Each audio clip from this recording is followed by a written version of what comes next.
So, it ain't good to get all riled up about stuff that you really can't control.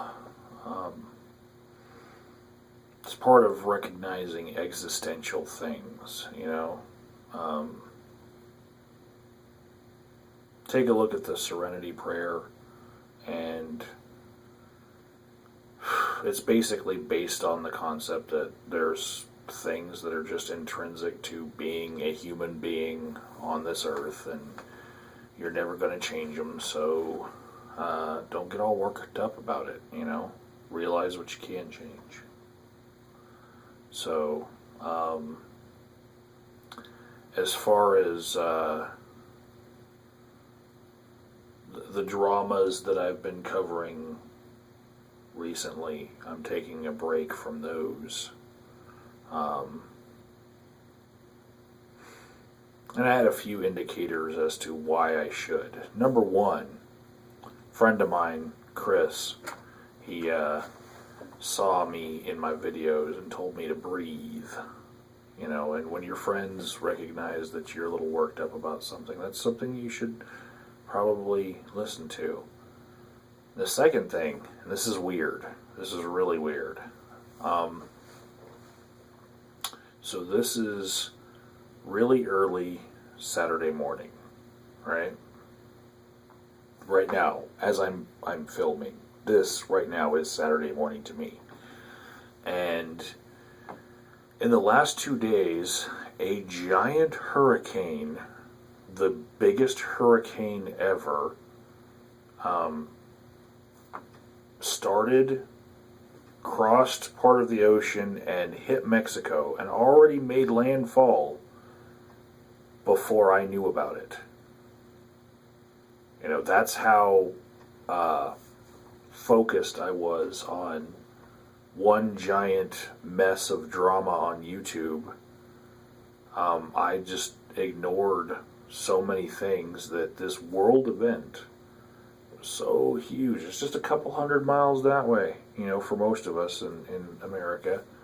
You know, that's our neighbors to the south, Mexico. For me to not know that was, like, really bizarre to me.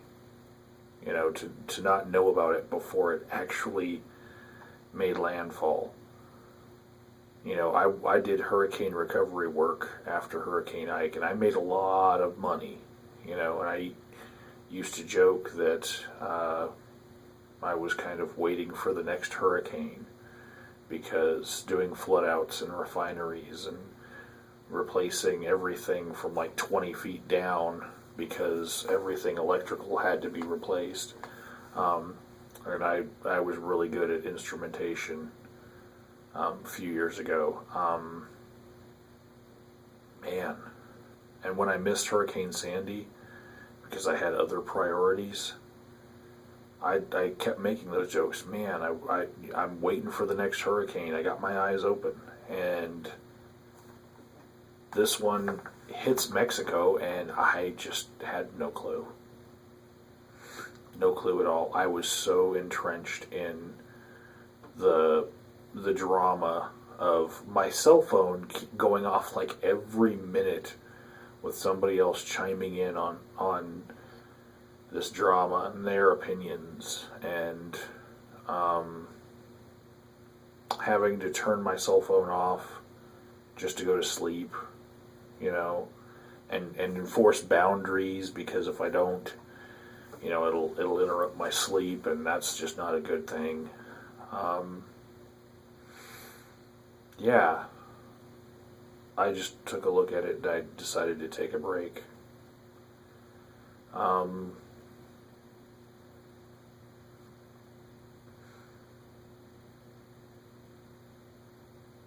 There are a couple things that I think were really douchey things that have happened in the last day, at least on the Google reviews page. Laughing Witch's reviews only went up about 15 over the last 24 hours, so the reaction is dying down, and maybe they will weather the storm. I love small businesses, right? Mine failed a couple of years ago, so I still I tend to favor small businesses, even if I think they might have a little bit crappier service. Sometimes I'll still go to the small business. So, yeah, I can't imagine something like that happening to me. I can imagine what it's like to run a small business, but that's just something that you never think is ever going to happen. And I don't see how they're going to be able to come out from underneath all of those negative reviews without starting all over. Yesterday their Yelp was getting better, and now it's getting worse. It's like they took the good fake reviews, the fraudulent reviews that had 5 stars, and they even erased those. So I just I don't know if it's Yelp doing it or if they're flagging all comments for review. I don't know. But yeah, their average scores continue to get worse. Things are said in there that aren't true, above and beyond what is true, or what is, a fair opinion. Like, if you think that what Laughing Witch did was wrong, it's fair to just have that opinion that, she's a horrible person, right? That's fair for you to have. But it's not fair to say that, say, her husband leaves bad reviews on other people's stuff locally, when you can go right to his Google Plus page and see that he has 4 reviews of 4 different things on Google Plus, and all of them are 5-star. He hasn't left a bad review there. So, yeah, hyperbole happens when these brigadings happen. I guess that's what Daily Cost was calling it. But also, on the douchey side here, Laughing Witch complains to Thunderfoot's boss. Thunderfoot makes a video and sends people to go make trouble for her. And then white knighting for Laughing Witch is Jenny McDermott, who throws up Thunderfoot's boss's phone number in the Czech Republic. And then so some other people decide to post Jenny McDermott's docs. And I don't know if they're real or not, but that was posted all over my videos. And what's particularly douchey, okay, I had this problem with Happy Cabby being doxed all over my videos too. I can see by sending all the comments to my phone the original comment, but after removing a couple of Jenny McDermott doxings in my comments, I stopped, because what they did was they made an initial comment of, "Wow, man, nice video," and then they changed it to Jenny McDermott's docs.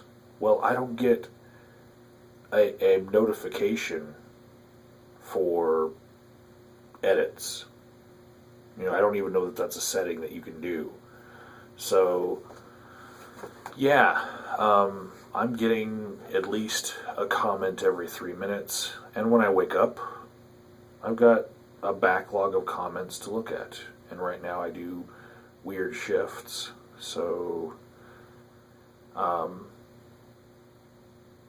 I'm sleeping through the peak of when the comments happen, basically. So there's no way I'm going to catch them all. And when I made videos exposing Happy Cabby and people kept on putting his real name in the comments, I had to give up then. I had to give up fighting on that, and, you know, what happens, happens, I guess. I'm not going to turn my comments off, but, yeah, that was horrible.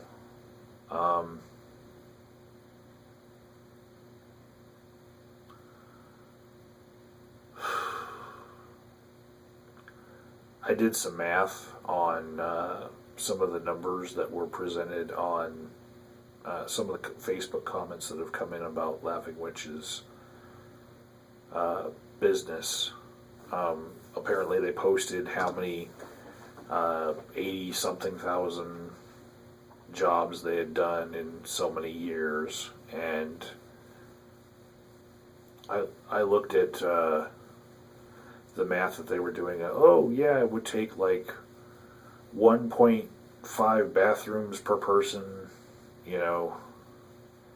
And I just looked at that. I'm like, you know, if I needed to redo a bathtub, what would I do? I'd go down and buy a $30 box of Toughest Tile. It's a product that you get at Home Depot, and it's got everything you need right in it. You know, do the acid prep of the bathtub first, and then, you know, spray on Toughest Tile. That's basically what they're doing, you know.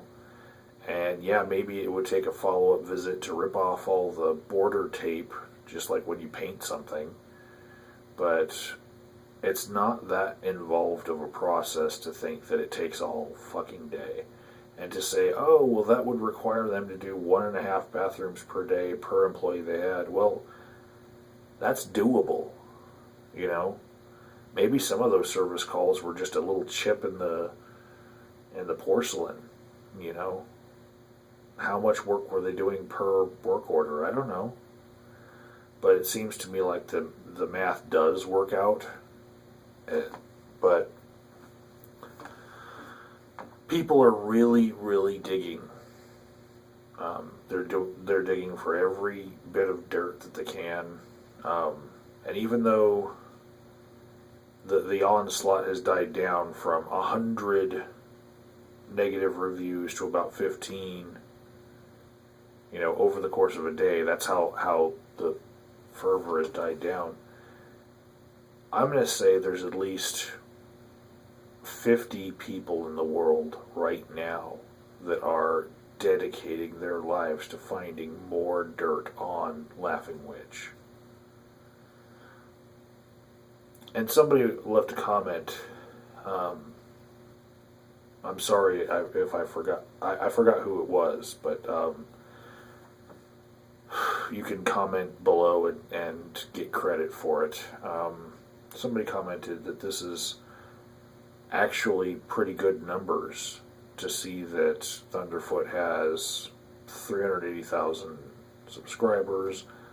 You know, a little over 100,000 people watched the video, and only 170 something, 180 something of them left negative comments, left negative reviews on Google Plus, you know. So it only really got action from under 200 people, you know, versus the 100,000 plus people that watched the initial video showing Laughing Witch's business. So it's actually a really good story as far as your confidence in humanity is concerned, because for every 100,000 moderates, there's going to be 10,000 kind of extremists, and then there's, you know, for every 10,000 kind of extremists, there's going to be 200 people that will take action on something like this. So You know, it's just like comparing the number of Irish Catholics to the number of Irish Catholic car bombers. You know,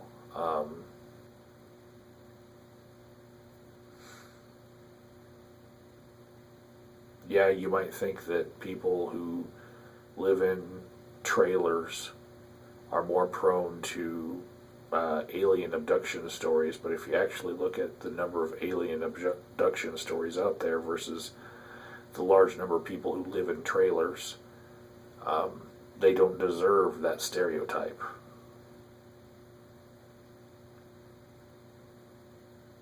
It's just a thought.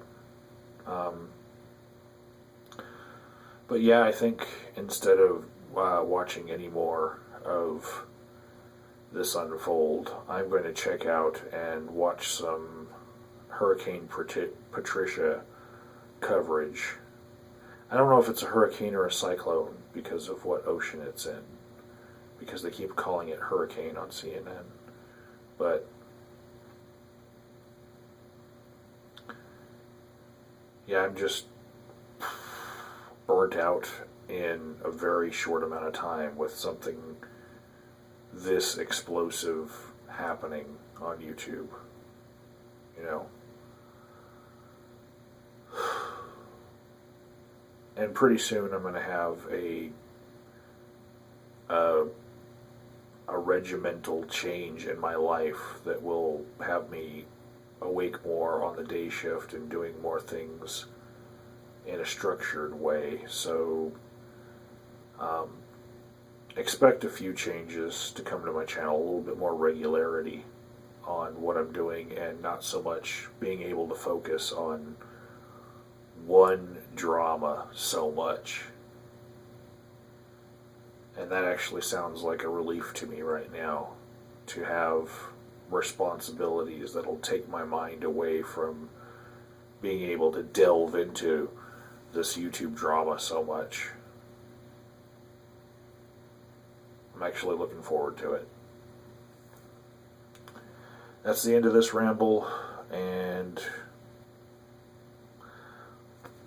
yeah, rather than watching any more drama, think about giving to some Hurricane Patricia recovery charity. There's probably plenty out there.